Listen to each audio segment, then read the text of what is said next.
Let's get started. Welcome to the Financial Purpose Podcast. All opinions expressed by me or guests of the podcast are solely our own opinions and do not reflect the opinion of Life Moves Wealth Management. This podcast is for informational purposes only and should not be relied upon for any investment decisions. Clients of Life Moves Wealth Management may maintain positions in the securities discussed in this podcast. Welcome to episode 42 of the Financial Purpose Podcast. Today, I want to talk about a topic that I think I've had certainly quite a few people ask me about, and I've seen more and more coming out from all of the different investment research houses about this, and it's all centered around what's going to happen with the markets and the election. And I've had a couple of clients ask about this. I've had them ask if we should be making certain movements or just sitting in cash or, waiting for the ever-looming recession or whatever. And so I want to take a look at the data objectively because I think it's really easy to say, well, if the candidate from the party of my political bias wins, then I would expect things to be X, Y, and Z. And if my party loses or my candidate loses, then I expect it to be X, Y, and Z in the other direction. And I think in a lot of cases that's more of our bias. And I kind of want to look at the question of, does the market really care about your political bias, number one? And number two, historically, what happens in prior election cycles or what happened in prior election cycles based on which candidates and which parties and what mixture of government we had. And also, I think really what we ought to do first is we ought to look at the economies under the prior two presidents, because it looks like we very well may end out with the same election that we had in 2020 with a Trump versus Biden run. And there's some differences in the economies under Trump versus those under Biden. There's something right in the middle that happened that needs an asterisk because it influences a little bit of what happened both before and after. And so, I want to look at the data objectively. I want to give you something to kind of think about because it's going to be really, really easy if you're one of those people who is very entrenched in your political bias and therefore that's how you see the markets and the economy behaving. I want to at least give you something that you can look at and say, okay, number one, is my bias correct? And number two, is it reliable or does it really mean anything? And even if at the end of this you hear it and you still are kind of set where you are, that's totally fine. But at least we will have looked at this from a completely nonpartisan, non-biased lens. And so let's go ahead and just get right into the data. And if you're listening to this episode, I'm going to do my very best to describe what the viewers are seeing, which there's some charts and the direction of each of the lines and things like that. I'm going to do my absolute best to help you understand what we're seeing. So the very first thing is the first slide that comes up is markets under Trump versus markets under Biden. And the first thing we see, by and large, is that the S&P 500 continues just to go up and to the right. Obviously, there's some situations where it's going to come back or it's, we're going to pull back, so we're going to have sell-offs and things like that. Naturally, in the time period since 2018, which is really where we're looking all the way back to 2016, in fact, for all 4 years of Trump, all 4 years of Biden, so far at least. In the Trump era, we had the rate hike cycle in 2018. We had trade wars with China. We had the stock market sell-off into Christmas of 2018. We had a rebound in 2019. We had the start of the pandemic happen, and under Biden, we've had Ukraine and Russia go to war. We've had recently Israel and Hamas. We've had high inflation. We've had rising interest rates. We've had the pandemic comeback. We've had weird things happening with oil. We had, all of the post-pandemic issues that we all kind of remember and sort of want to forget. But through all of that, the markets, the S&P 500 continue to move higher. The next chart that we see is the S&P 500 CAPE ratio. And just very simply stated, the CAPE ratio, this is one of those investment nerd things. But what it does is it helps us get a view of how or maybe how not overvalued or undervalued the market is at any given time. And so the higher the CAPE ratio number, the more likely we are to see that the market is overvalued. And so the CAPE ratio, just again, if you're keeping notes at home, it's simply the current price of the S&P 500 divided by the moving average of the earnings over a 10-year period. So that's the nerd stuff.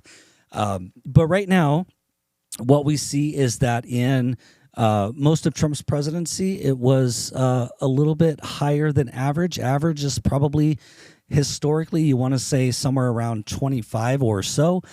So we were a little bit higher than that. It dipped down during the recession. It peaked way up in 2020 and 2021 when the markets were running hot, and then washed out completely in 2022, and now we're back up. So where the CAPE ratio stands right now, the market continues to move higher, but it also looks like it's possibly just moving back into that overvalued territory, which is always a moving target. And then finally, the last thing that you see on this particular screen is the Fed funds upper limit. And we know that the Federal Reserve has been raising the Fed funds rates since about since March of 2022. And that was because they were starting to fight the inflation that was already running a bit hot. So we went from an upper limit of a quarter of a percent 0.25%, all the way up to now our upper limit is 5.5%. And so, again, the Fed funds rate, I've talked about this in a few other episodes. You can go back and listen. But all it is simply one of the primary tools that the Fed can use to control monetary policies. So that allows them to, by raising rates or lowering rates, they can either slow down or speed up the economy. And the Fed funds rate is basically just how much banks can charge each other to meet their reserve requirements on an overnight basis. So when it's more expensive to borrow money between the banks, then they actually raise their rates for what they're charging people to borrow money, and then they actually will pay more on deposit as a result of being able to charge higher borrowing rates. They can pay more to have cash on deposit, which helps them meet their reserve requirements, which is lower in theory than the current Fed funds rate. So it kind of gives you an idea of what we're looking at there. But right now, we're in a period where the economy still, in some sectors, appears to be running hot. In some sectors, it appears to have been slowing down for quite some time, or it's starting to slow down. And there's no sign that the Fed is going to lower rates anytime soon because the data just doesn't really help them do that. Now, speaking of economic activity, this is what we're going to see, and a lot of that's going to be is how are we housing, what's that cost, and what is, how are we earning money, who's in the market, who has a job, that kind of thing. And so what we see on the screen, the top chart is going to be your average hourly earnings and your real average hourly earnings. The difference here is inflation. And so under Trump, we see that the average wage and the real wage were moving kind of in a correlation, but a gap was starting to form heading into the pandemic. And then after the pandemic, and certainly as of 2021, we see that gap completely widen. Average hourly rates are going up and to the right, but the real rates, when we bake in inflation, falling down quite a bit again because we had the inflation spike in 2022, so exactly 2 years ago now. And then we see it kind of level off. So the challenge with this is that if you go back to 2016 and you pull it forward to today, the average rate of hourly earnings is up a little more than 33%, but the real wages are only up about 4.22%. So obviously what we're seeing here is that the amount of money that we're really earning when we bake in inflation is really just kind of outpacing the average rate of inflation currently. It's not that great. Next, we're going to look at the unemployment rate and the labor force participation. Now, these two charts, when you look at them, they move in opposite directions, and we would expect that to be the case because when there are more people working, or the unemployment rate is low, we would expect the participation rate to be high, and vice versa. And basically what we're seeing is relatively flat over the long period of time. Unemployment rate, we have seen a dip in labor force participation. Now, I think that there's a couple of things, because that did dive off pretty quickly after the pandemic, and it's been slow to kind of come back. And I think that's partially because there are people who are earning a wage that are not reporting meaning that they're not seeking unemployment claims.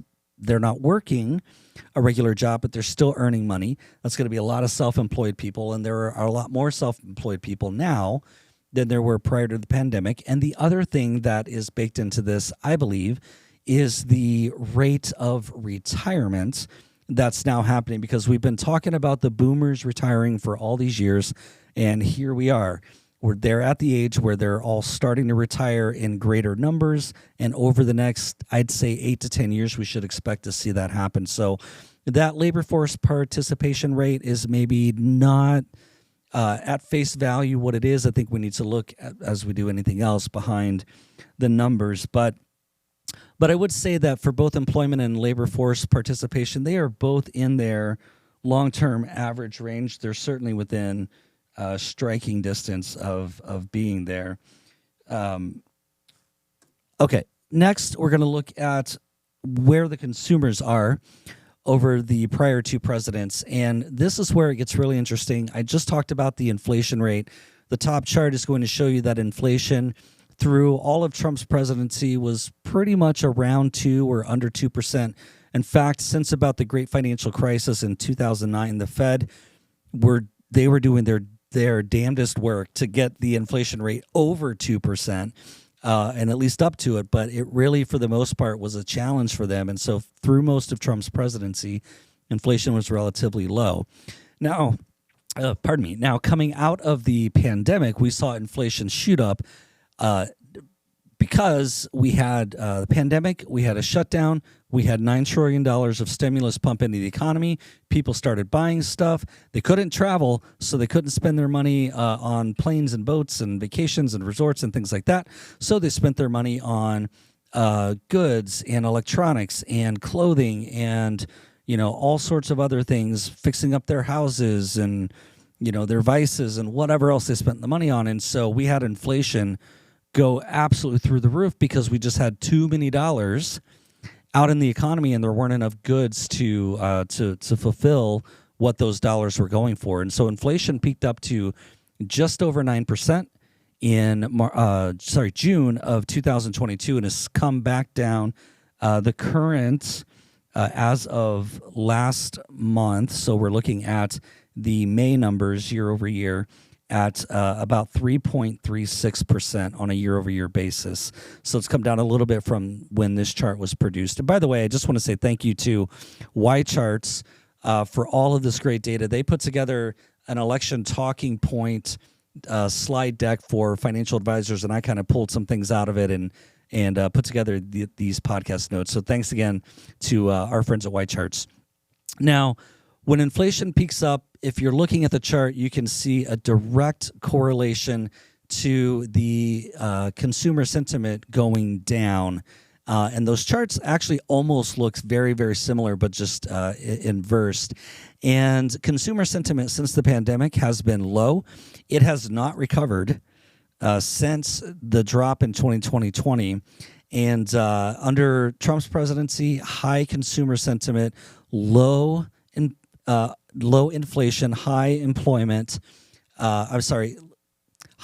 rate, which means low unemployment. And then we also had sub or below $3 per gallon gasoline.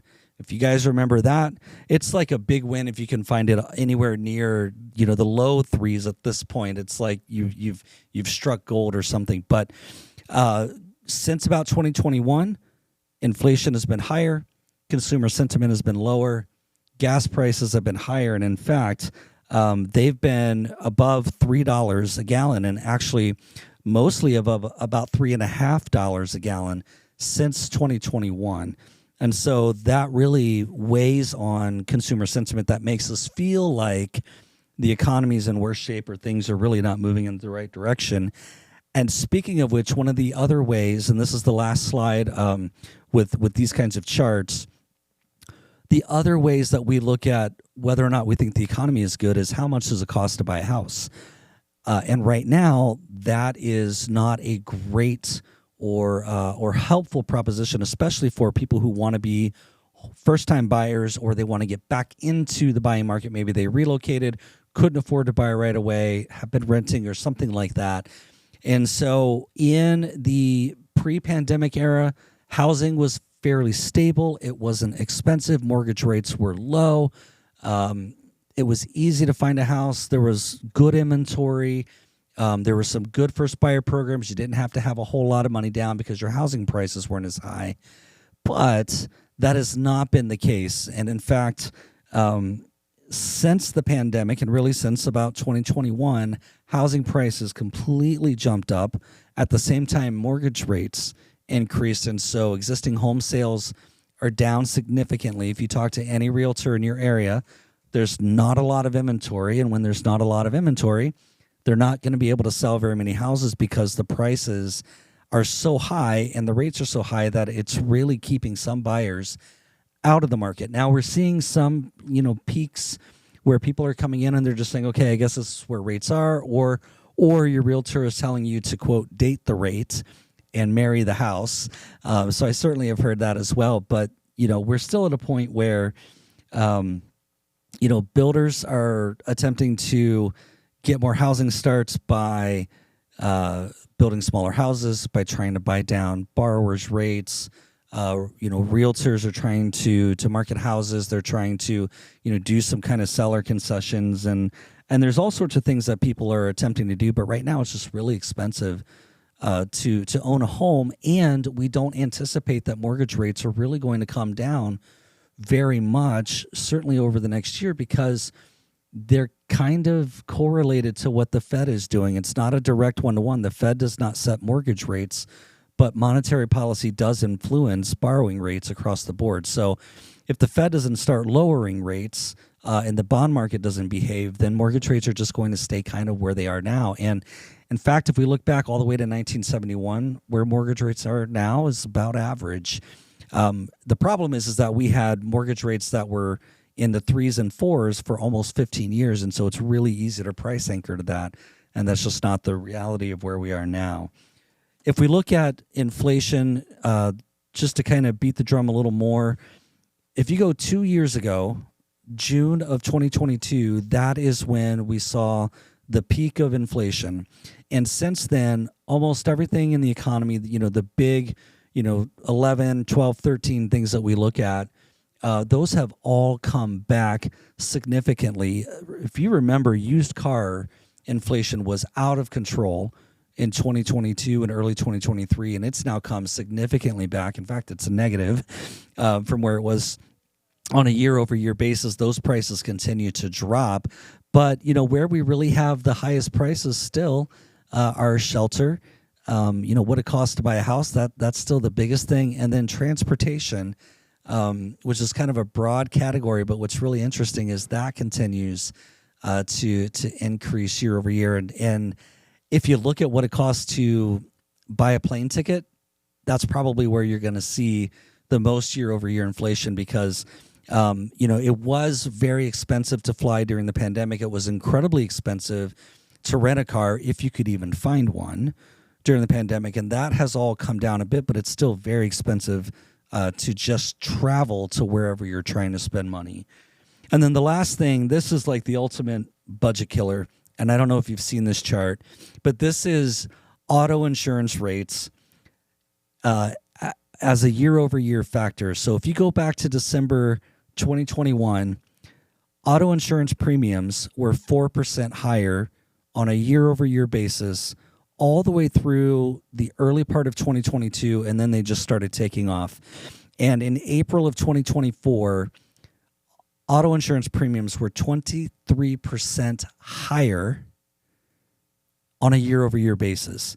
And that's an absolute budget killer because most people, I think for a lot of Americans, they don't set aside their annual premium for auto insurance, and so they're either paying on a 6-month term or they're paying on a monthly term, and so you end up paying a little bit more for your insurance. But it's very, very expensive, especially when you tell somebody, hey, your insurance is going to be $3,000 or $4,000 every 6 months. That's a budget killer for a lot of people, and it's really, really crazy. And so when you go back and you say, well, why in the world? Because I had this conversation with my insurance agent last fall. Why in the world are the insurance rates so much higher than they were a year ago? Because we haven't had any new accidents or any new claims or anything like that. At this point, I'm strongly considering selling the cars and just buying horses. Will you insure my horses? And my insurance agent said, why are we on the phone? Why are you asking me that question? I don't want to talk about this. Rates are higher because they're higher. It's just what it is. And when I pressed it a little bit, and even when you research this, what they're saying is that a lot of the problem that we're having is, looking at my notes here, is the higher replacement cost when there's an accident for the car or to repair the car. Those costs have increased. They're also blaming extreme weather. So if you look at places like Florida, where there's been a couple of strong hurricanes recently, or in California where you've had mudslides or fires or things like that, or even right here in Arizona, fires, certainly cause some damage. But they're also saying that the insurance companies themselves, because of the increase in claims, and I really think that since the pandemic, some of you people are driving way worse than you used to. You're driving way faster, you're driving way more dangerously, and there's no reason to race to your death or somebody else's. But because of all of the claims, they're having to pay higher medical cost on the claims, higher legal costs to defend the claims and defend themselves, and to also go get the money from the other insurance company. And also that's increasing their operational costs, so they're having to put more people on the desks to be able to facilitate their operations. And so it's absolutely crazy when you look at all the things that are inflated. This one, auto insurance rates, certainly one of the highest inflation increases that I'm hearing a lot more about it over the past couple of months, but it is not very commonly talked about when we look at the other inflation. Usually we hear about gasoline and groceries and things like that, but your auto insurance rates, I guarantee you that they're higher.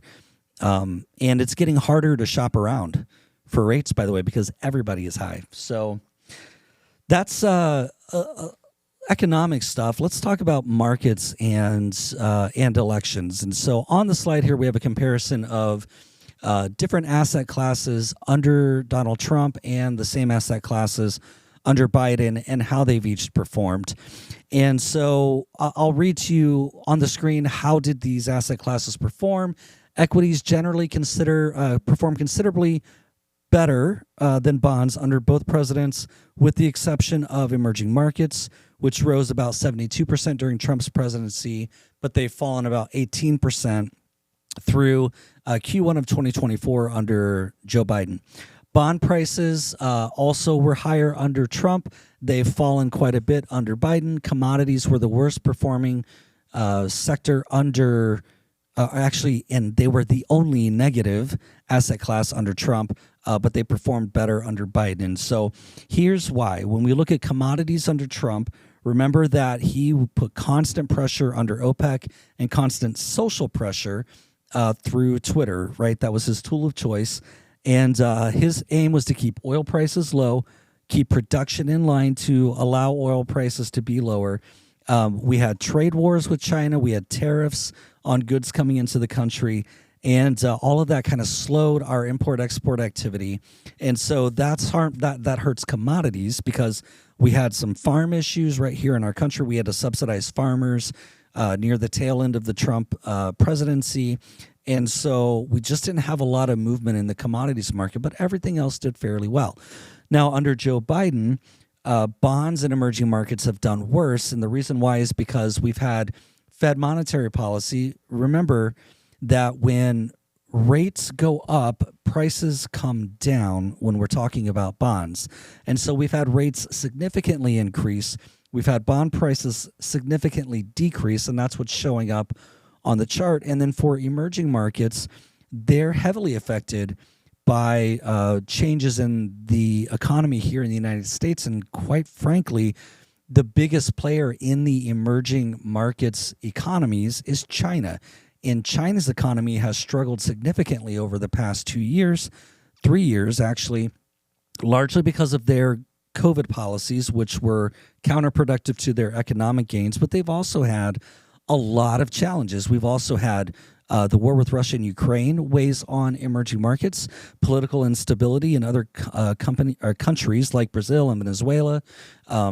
Those also weigh on emerging markets. And so a lot of that stuff has happened under the Biden era, which is why we've seen emerging markets go down quite a bit.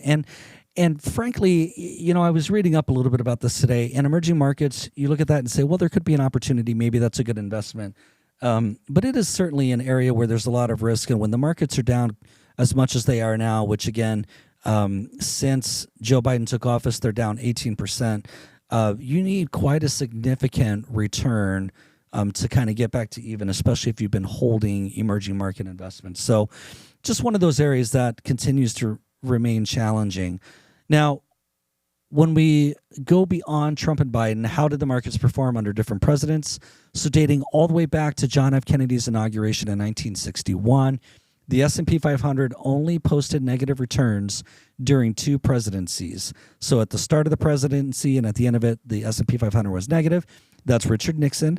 Now, under his presidency, we were coming out of the late stages of Vietnam. We had a recession. We had the start of the oil embargo, and then we had his deeds as president, right, and the Watergate scandal and that kind of thing, and his resignation. And so that was negative for the markets. And then the second president where we had negative returns was George W. Bush. And at the start of his presidency, we had the dot-com collapse. We had 9/11. We had a recession in 2002, sorry. And then we had, the great ride of the economy up through 05, 06, 07. And then we had the great financial crisis in 2008 with TARP and banks collapsing and housing collapse and all that fun stuff. And so that was the story of his presidency. But over time, again, going all the way back to 1961, the S&P 500 has consistently grown in value over the long term, no matter who was in office. And we can go president by president and pick out all the rates of return and what was happening underneath them and that kind of thing. But really, it's kind of irrelevant because we have to also look at, will the market perform better if we have an incumbent president, if we have a challenger, if we have somebody who's never been in office before? And since 1952, Democrat presidents winning a re-election has historically led to the most significant S&P 500 returns, right? And so an incumbent Democrat winning has almost 5% rates of return since that period of time.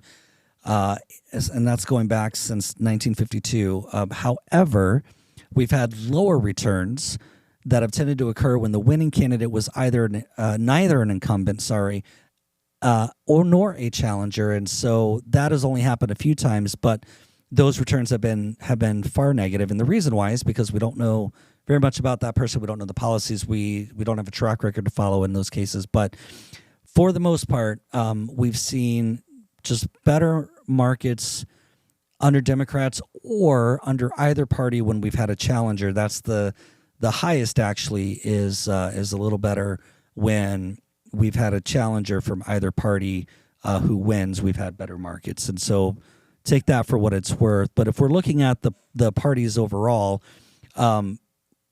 it's not so much just the president, but also where is policy and law being written, and that's in the House and the Senate, or what makes up our Congress.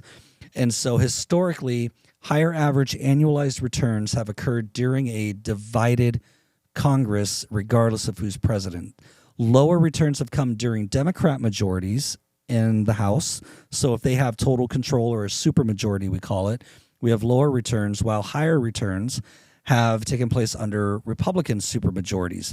But in any case, the market has actually been positive, whether we've had a Republican president or a Democrat president and the opposite parties in Congress. or if we've had supermajorities, or if we've had any combination of that. There's 6 different combinations. The markets have been positive, but really where we perform best is when we have divided government, and that's what we've had a little bit of for the past couple of years, and certainly over the past 2 presidential terms. And maybe that's what we'll have going forward. It looks to be like that might be the case, depending on what you're following and where you're getting your election math and all that fun stuff. But we'll start to get a little more speculation on this, certainly as we get through the summer. Once we get into August, September, you're going to be hearing about this ad nauseum. But the point is, regardless of who's in, regardless of the mix of power, regardless of who wins the election this year, regardless of whether or not we have a recession, regardless of all the number of 18,000 things that can happen that can cause you to want to sell, I want to talk about the power of staying invested, because that's really ultimately what the question is, right? Should I be selling my investments ahead of this election? Should I be rotating into cash and just wait for the market to crash and then try to go back in and that kind of thing?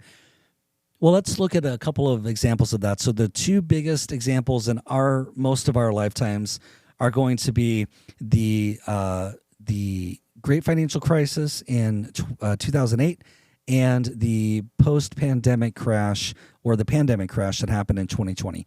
Some of us can go back to the dot-com crash of 2000 and 2001. Some of us can even go further back to the early 90s. I want to say like 94.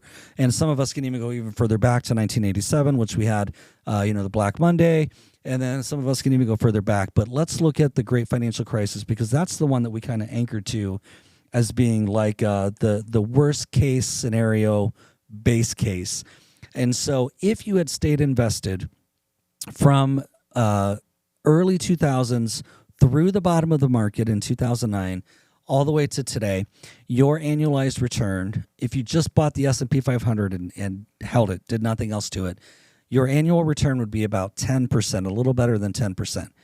If you had stayed in cash for 1 year, so through all of 2008 and part of 2009, and you were waiting for confirmation that the market was actually going to come back and it wasn't like a sucker's rally or something like that, your annual return would have been about 7%.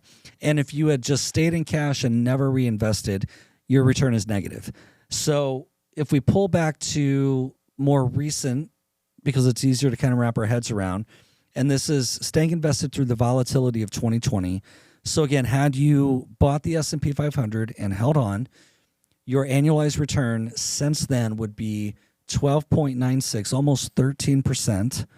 If you had stayed in cash for just 1 month, so let's say that you sold your stocks in March of 2020, and hopefully you timed it at the beginning of the month before the market really started to fall, and you stayed in cash in April of 2020, and you waited until May to get back in, your rate of return would be about 1.5 points lower, so 11.4 or so. But if you're still sitting in cash and you sold during the pandemic, your rate of return is 4.8%. Now, the reason why that's not worse is because of where interest rates are today. So for the past year and a half, almost 2 years now, cash has been yielding a much higher rate of an annual percentage of yield, I should say, than it has in the past. And so if you've been sitting in cash or money markets, you've made a decent amount of money over time because cash is paying well. And as long as the Fed keeps rates high, cash is going to continue to pay well. So you're really kind of the same thing with the stock markets. You're really just, as long as you stay invested, it'll earn over time. But what we know to be true is that cash is not a very good long-term investment because the rates of return do not generate enough return to be able to support your later lifestyle or your retirement goals. And so if you're staying in cash and kind of waiting for the market to crash, I would say good luck to you. You're really engaging in market timing, and that can be really tough. So the point is stay invested in the markets because your rates of return are higher. So while you've got a 4.8% sitting in cash, you could have had much, much higher returns even through the volatility of the pandemic and even through the volatility of 2022. And all the reasons that you could have sold. This chart is since October of 1989. This one actually goes back to 1987. The S&P has posted almost 3,000% total return, including dividends reinvested. And if I put that differently, the S&P 500 has grown an average of more than 10% each year for more than 30 years. So the odds significantly favor staying invested. And this chart's going to show all the things that I kind of, briefly talked about, Black Monday, the first Gulf War, the 90s recession, the collapse of the Soviet Union, the Asian financial crisis, Y2K, 9/11, SARS, the second Gulf War, the avian flu, the global financial crisis, swine flu, the Russian invasion of Crimea, China devaluing their currency in 2015, the Brexit vote in 2016, riots in Hong Kong and the threat of China taking over, COVID-19, Russian invasion of Ukraine, all of these things. These are all reasons why you could have and probably should have sold. But had you stayed invested, what you can see is that the market is significantly higher. Every single time we get through those little bumps in the road, the market just continues to move higher. And that's the natural momentum of the market. And since 1950, that continues to play out. So again, the longer we go back, the more that the data shows that it's important to stay invested regardless of what's going on. The average 20-year return since 1950 of the S&P 500, 7% almost. 10-year return is a little better than 7. 5-year return a little better than 7.8. And the quarterly return on average of the S&P 500, 2.2%. So it's less important to think about what's the market doing right now or what might it do this year and should I get out, should I sell or should I wait or whatever. The point is that the sooner that you start investing, the more that you'll be able to participate in the gains of the market. Now, you're going to participate in the volatility too. There's really no way around it unless you're trying to trade around in market time. And it's really, really hard, as the old, proverbial saying is, it's very dangerous to try to catch a falling knife. So probably the best graphic that I've seen, and this is the last slide that I have for the podcast.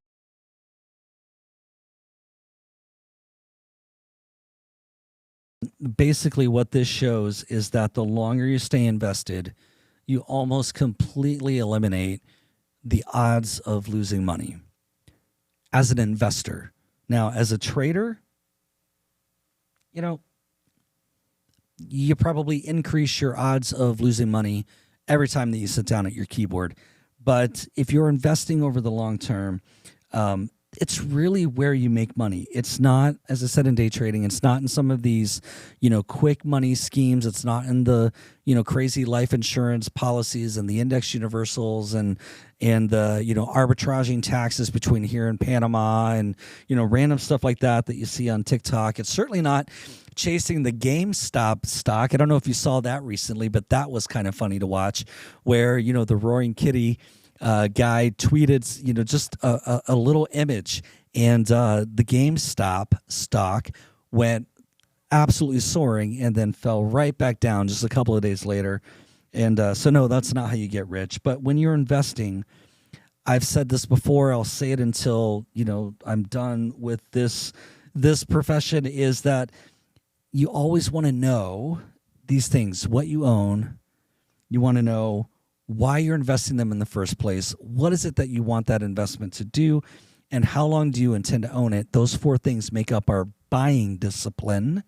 And then you want to talk about and document under what conditions are you going to trim the investments and under what conditions are you going to completely sell. And that's your sell discipline. And you've got to have a buy-sell discipline to do this the right way, regardless of who's the president or what the markets are giving us this year.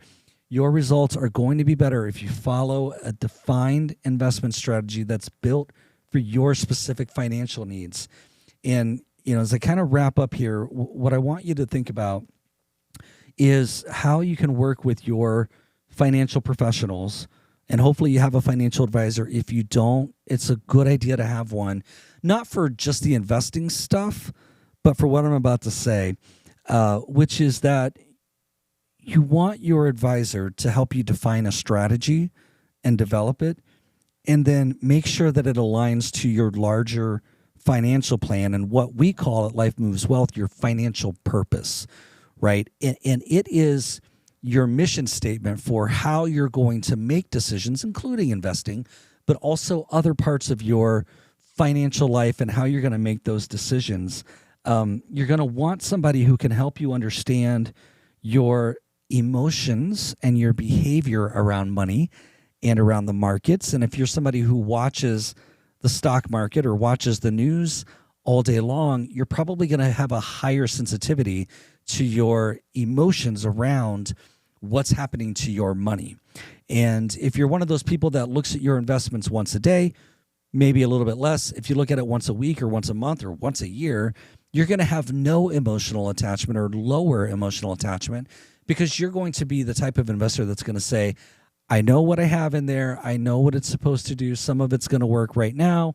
Some of it's going to work if the market does this, and that's the way I have it built because it's diversified properly. And I don't know where it is going to be tomorrow, but I know that over time the market's going to be higher. And so you want somebody who's going to help you understand that. And if you're unsure about your strategy heading into the election, or if you don't have a strategy, or if your advisor isn't talking to you about your financial purpose, about your larger financial plan, about how your investing touches your net worth and your cash flow and your assets and liabilities picture and your risk management and your retirement strategy and your tax planning and your estate planning, if they're not talking about all that and how you feel about all of that, you might need to find somebody who can help you do that, because investing in money is too emotional for somebody to not put some checks and balances or help you put checks and balances in place and to ask you questions that are kind of uncomfortable when you're making a decision that feels or that presents itself as being highly emotional, right? Go back to your financial purpose. Would this decision meet your mission statement for what's most important to you about your financial life? And quite honestly, if you're concerned about the economy taking a dump or the markets crashing or a recession coming or one guy or the other getting in office this November, there might be some other things in your financial plan that you can do to mitigate some of those concerns before you sell investments, right? There may be some things that you can adjust in your cash flow planning. There may be some things that you can adjust in your assets and liabilities. Maybe you need to just pay off some debt so you can gain liquidity faster. Maybe you need to shift some of the way that your insurance is structured.